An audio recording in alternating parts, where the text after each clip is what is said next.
Weapon skills seem to be greatly expanded since being introduced in Dark Souls 3.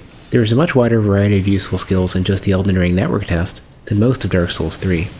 Outside of faster, more usable animations and dealing viable amounts of damage, FP costs seem to be much lower relative to the amount a player starts with. The skill system is now more flexible due to the addition of Ashes of War. These ashes bundle together weapon skills and ascensions into a single item, and most of the ashes seen so far can be swapped to other weapons. Now, even if you find a weapon you wouldn't normally use, you can at least use its skill elsewhere. This also allows for skills to be found on their own, and players can add them to whatever weapon they see fit. Ashes aren't consumed when applied to a weapon, so if you don't like what you're currently using, there's no harm in switching to something else. Tying weapon ascensions to skills at least partially limits what you can do with each weapon. I hope this isn't too hefty a restriction, and doesn't prevent interesting, unusual builds. Maybe it'll enforce more distinct character archetypes by grouping specific weapons, skills, and ascensions. Glint Sword Arch is effectively a Soulvast spell in the form of a weapon skill. It has the best damage per FP in the network test. It's so overwhelmingly strong that I hope it gets nerfed by release, or it's only available as a late game skill. The Frenzy skill seen on the Battle Axe causes continuous swings for very little FP.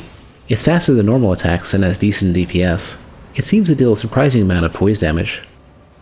The Bloodblade skill on the Reduvia dagger quickly fires projectiles for very little FP.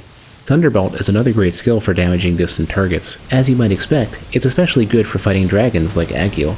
Gravitas creates an area that pulls enemies in. While it doesn't deal much damage, it seems to stagger enemies, and I wonder if you can combo off the stun.